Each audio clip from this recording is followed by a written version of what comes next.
जालन्यात हेल्मेट व सीट बेल्टचा वापर न करणाऱ्या वाहनधारकांवर कारवाई करण्यास जालना शहर वाहतूक शाखेने सुरुवात केली आहे। दुचाकी चालवताना हेल्मेट परिधान न करणे, चार चाकी वाहन चालवताना सीट बेल्ट न लावणे, वाहतूक नियमांचे पालन न केल्याने मोठ्या प्रमाणात अपघात होतात, ज्यात वाहनधारकांचे बळी जातात।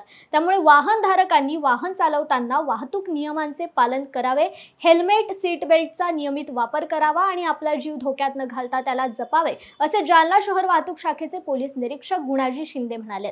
वाहनधारकांनी वाहन चालवताना वाहतूक नियमांचे पालन करावे आणि पोलीस प्रशासनाला सहकार्य करावे, असे आवाहन देखील शिंदे यांनी केले।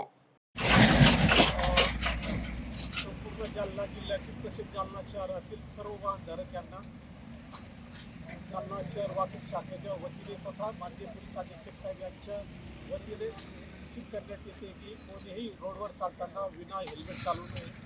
मागील वर्षाचे तथा महाराष्ट्राचे तथा जिल्ह्याचे तथा भारताचे जर अपघाताचे प्रमाण जे अवलोकन केले असता अनेक लोक हे अपघातामध्ये मृत्युमुखी मरणे कायमस्वरूपी जायबंद झाले। तर त्यांनी हेल्मेटचा वापर केला असता किंवा सीटबेल्टचा वापर केला असता किंवा वाहतूक नियमाचे पालन केले असते तर निश्चितच ते अपघातापासून मुकले असते। तर आपल्या न्यूज चॅनलच्या माध्यमातून मी सर्व जनतेला एकच आवाहन करून इच्छितो की प्रत्येकाने हेल्मेट वापरावे, वाहन चालवताना सीटबेल्टचा वापर करावा, काळ्या फिल्मचा वापर करू नये आणि वाहतूक नियमाचे पालन करावे आणि अपघातापासून स्वतःला वाचवावे।